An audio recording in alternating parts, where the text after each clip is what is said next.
Buenas tardes, mi nombre es Joyce Alejandra Cáceres Ñanguma y el tema elegido para exponer fueron los instrumentos musicales. El instrumento que yo escogí para exponer fue la flauta, pero antes de hablarles de la flauta les voy a hablar de qué son los instrumentos musicales.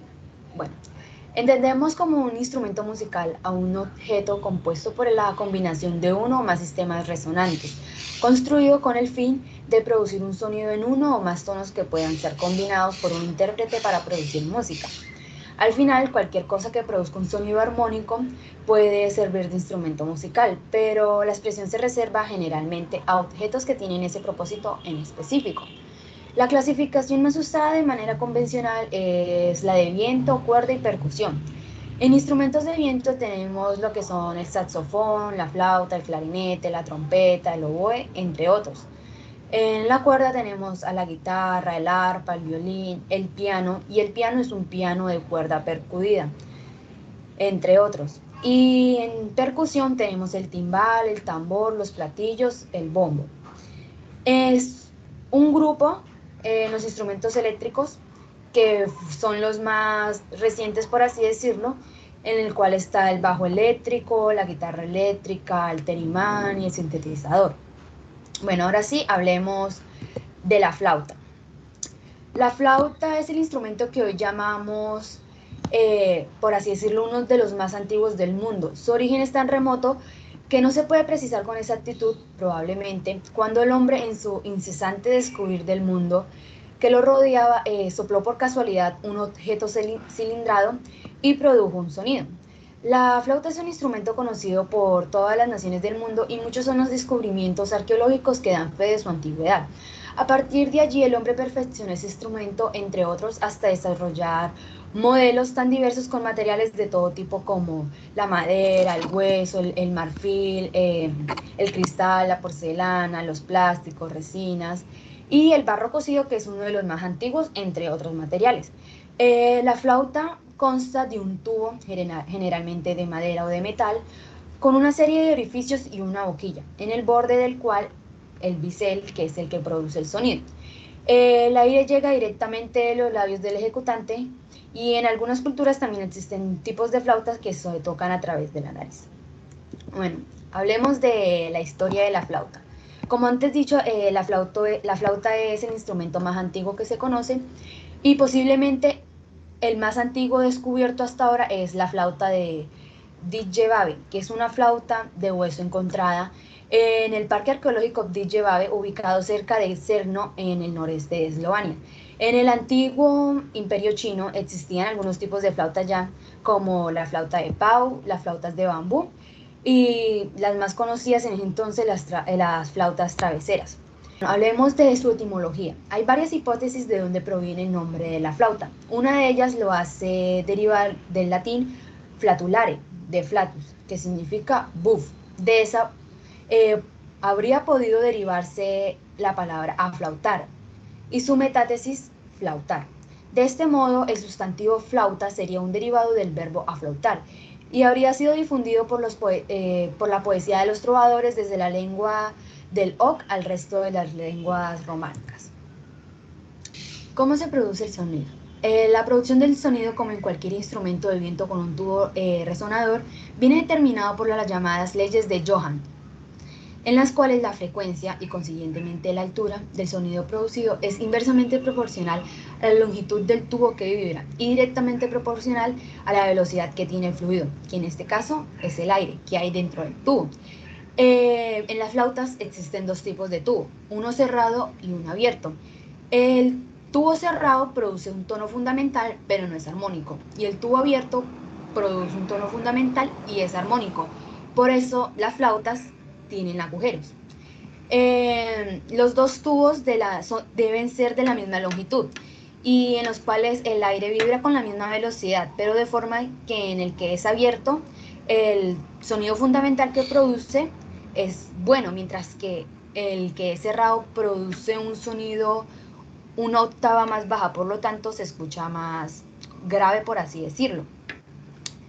Hablemos de, ahora, tipos de flauta. Bueno, vamos a empezar por la flauta más conocida, una de las más famosas, que es la flauta dulce. Es un tipo de flauta más popular, ya que la que comúnmente utilizan los niños para aprender a tocar en los colegios, y se toca de una forma vertical. También es conocida como una flauta de pico y es un instrumento de viento hecho de madera normalmente, formado por un tubo cilíndrico que trae 8 orificios y que ha evolucionado con el tiempo. Flauta travesera. La flauta travesera es una de las flautas más antiguas que se ha habido y ha existido, por así decirlo, y tiene diversos materiales. Se ha construido con hueso, con madera, con plástico, con alpaca y en pocas ocasiones ha sido construida con todos estos elementos en uno solo. Está compuesta por 3 partes: su cabeza, su cuerpo y su pie, y el tubo puede medir alrededor de 67 centímetros de largo y tiene un diámetro de 19 milímetros. La flauta flautín es también conocida como piccolo, que en italiano significa flauta pequeña. Es pequeña y, al igual, por lo bien que es su tamaño, tiene una nota más alta y más afinada.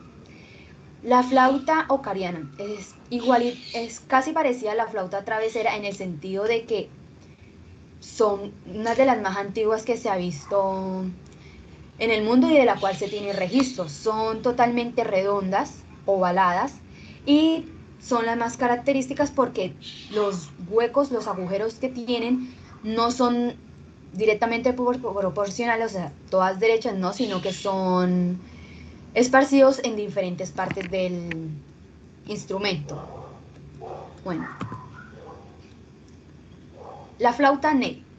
La flauta Ney significa flauta de caña y también es una de las flautas más antiguas que se le ha tenido registro. Es utilizada en música tradicional en Turquía y en Egipto y se trata de un precursor de la flauta moderna. La flauta shakuhachi es una flauta japonesa que se sujeta verticalmente como una flauta dulce y es utilizada por los monjes de la secta Fuke-Zen, que eran seguidores del budismo y era utilizada para sus prácticas de ritual. Tenemos la flauta Zulin. La flauta Zulin es una flauta de bambú que posee un anillo en el extremo donde se sopla. Es usada en agrupaciones de música tradicional en Indonesia. Y como último tenemos la flauta Bansuri. Es una flauta transversal alta y originaria de India y de Pakistán. Está hecha de una sola pieza de bambú y consta de 6 a 7 agujeros abiertos. Es un instrumento musical asociado con los ganaderos y la tradición pastoral, y está presentada en pinturas budistas desde el año 100 después de Cristo. Ahora, a continuación les mostraré el proceso de producción de una flauta dulce. Escogí el proceso de esta flauta específicamente porque es una flauta que es fácil de hacer y los procesos que conllevan no son muy complicados y también son muy específicos, por así decirlo.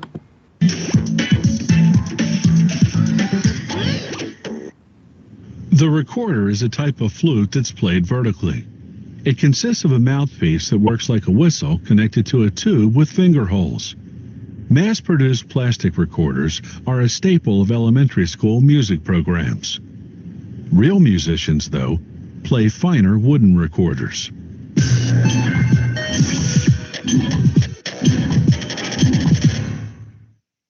The recorder dates back to medieval Europe, though it was likely modeled after flutes from Asia.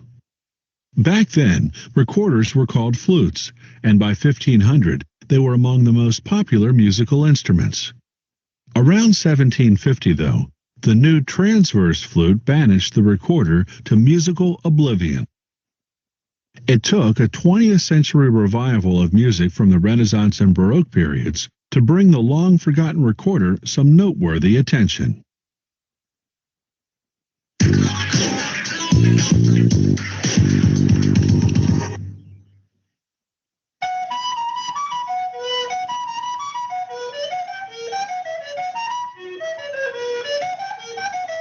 A recorder is composed of 3 hollow sections made of a lightweight hardwood, such as boxwood.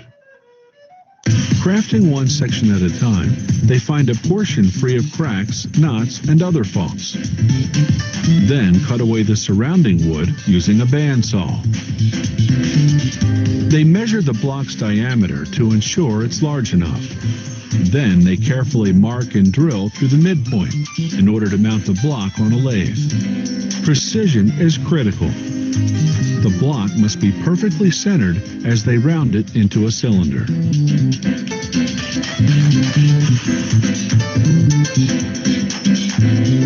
Next, they use a large drill to widen the inside hole, known as the bore. They enlarge it enough to insert a tool called a reamer. Then they ream the bore to the final diameter, which varies according to the size of the recorder. The bore tapers slightly toward the bottom of the instrument. The cylinder, now a tube, goes back on a lathe. The smooth pencil line means the bore is straight and the tube is centered. They trim the outside to reduce it to the right diameter, checking the measurement with the help of calipers. Then it's back onto a lathe for the final profiling. This is where the maker gets to flaunt his artistry, embellishing the tube with ornamentation typical of the Baroque period.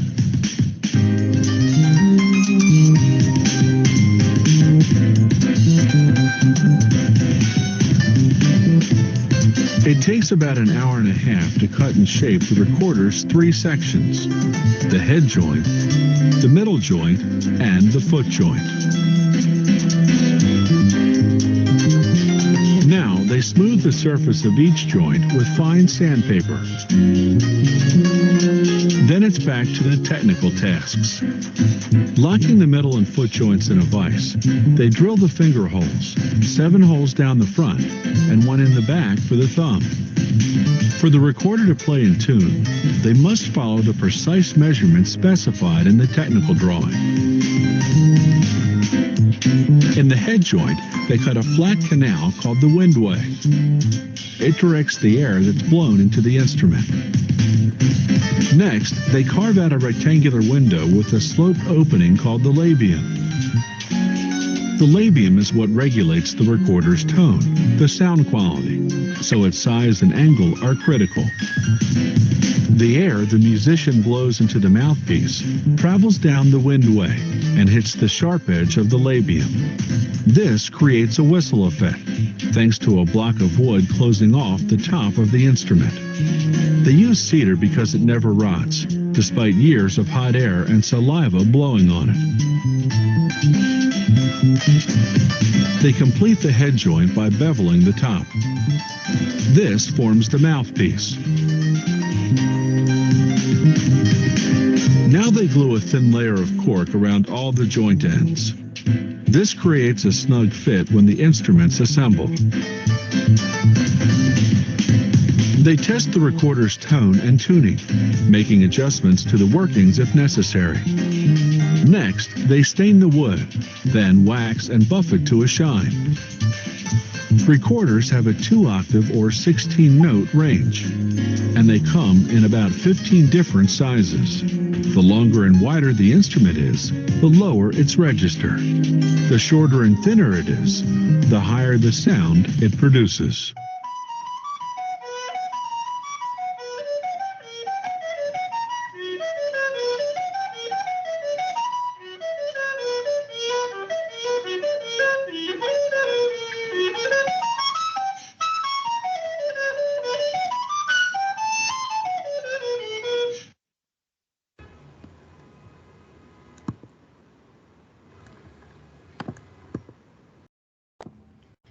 Bueno, los indicadores económicos. Hasta este año al BIP se aportó el 0,7 en el sector de los instrumentos musicales, lo cual nos indica que la aportación de la flauta es mucho más baja, ya que es un instrumento que no es requerido con gran frecuencia.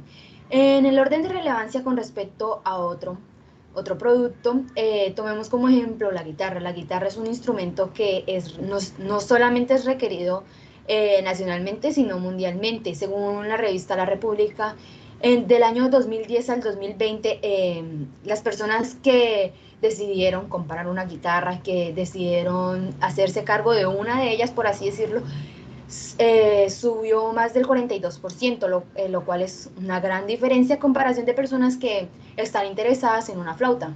El impacto con la economía, bueno, no tiene un impacto, por así decirlo, muy marcado, ni que se demuestre mucho, porque, como dije anteriormente, a pesar de que es un producto que lleva años, tiene su historia, tiene su variedad de productos, por así decirlo, tiene sus secciones, sus partes y todo eso, es un producto que no es pedido en muchos lugares ni nada de eso. Tenemos como ejemplo que hasta ahora la flauta más utilizada es la flauta dulce, que como se dijo al comienzo es una flauta que se utiliza simplemente para métodos de enseñanza en los colegios. Y ahora hablemos de exportaciones e importaciones. Bueno, en el área de exportaciones e importaciones de Colombia, pues no somos un país que exporte la flauta ya que no es algo rentable para nosotros, pero Estados Unidos es el mayor, por así decirlo, el mayor país con exportaciones, porque tiene a tres grandes empresas que son productoras de flautas desde hace bastante tiempo, empresas como Eva Kidma, que es una flautista desde de los años 1972, 1970 por así decirlo, y desde entonces ella creó su propia empresa de flautas, creación de flautas, diferentes tipos de flautas por así decirlo, y es una empresa conocida a nivel mundial. Avances tecnológicos. Bueno, durante los años 1750 algunos constructores ingleses comenzaron a crear flautas que tuvieran las llaves cerradas. Las llaves cerradas, por así decirlo, son los orificios de la parte de abajo donde se suenan las notas mayores. Eh, Además, se aumentó la extensión de la flauta a través de la largitud. Por lo tanto, si antes las flautas medían de 15 a 16 centímetros, pasaron a medir 20 hasta 30 centímetros. Y se incorporaron las notas abiertas de Do y Do mayor. La motivación que originó estas novedades era fortalecer la proyección y el volumen del sonido del instrumento y mejorar la entonación. Todo ello era porque se empezó a exigir en las notas musicales, por así decirlo, las partituras se empezaron a poner más complicadas a las horas de tocar y pues la flauta en ese entonces no estaba modificada para eso. Y además, 1750 fue la época de los instrumentistas amateur y pues todo el mundo quería tocar sin desafinados, querían ser los mejores. Tenemos como el mayor exponente del avance de esta flauta al londinense Richard Potter, que sin lugar a duda fue uno de los constructores más interesantes y prolíficos que tenía en esa época. Y a diferencia de sus predecesores, no centró su trabajo en el aumento de huecos ni de hacerla más larga ni nada de eso. Él simplemente quiso modificar la flauta, la quería mejorar y él planteó una innovación, tres innovaciones por así decirlo, y dos que eran súper conocidas. Una era el brillete de afinación y el tapón de corcho graduable. Y el otro era la que afectaba la construcción de las llaves y que denominó bordes de peltre. Como tenemos en la primera imagen, tenemos la división del cuerpo en dos secciones. Es la división superior y la parte inferior. En la superior, en la que se encuentra la embocadura, y en la inferior, en la que encontramos el brillete, se extiende para alargar y acortar la distancia entre cabeza y cuerpo. Él lo que hizo ahí, él, por así decirlo, se contradice porque separó las dos partes para que más adelante se agregara algo más, un tubo, por así decirlo, otra parte de la flauta para hacerla más larga. Luego tenemos el refuerzo con metal. Bueno, el refuerzo con metal está en la parte final de la sección de la embocadura, para poderse deslizar con mayor eficacia el brillete de afinación, que fue lo que hizo también en la primera parte. En la parte interna del brillete realizó unas muescas con diferentes números que ayudaban al intérprete a recordar sus preferencias de altura en la afinación del instrumento.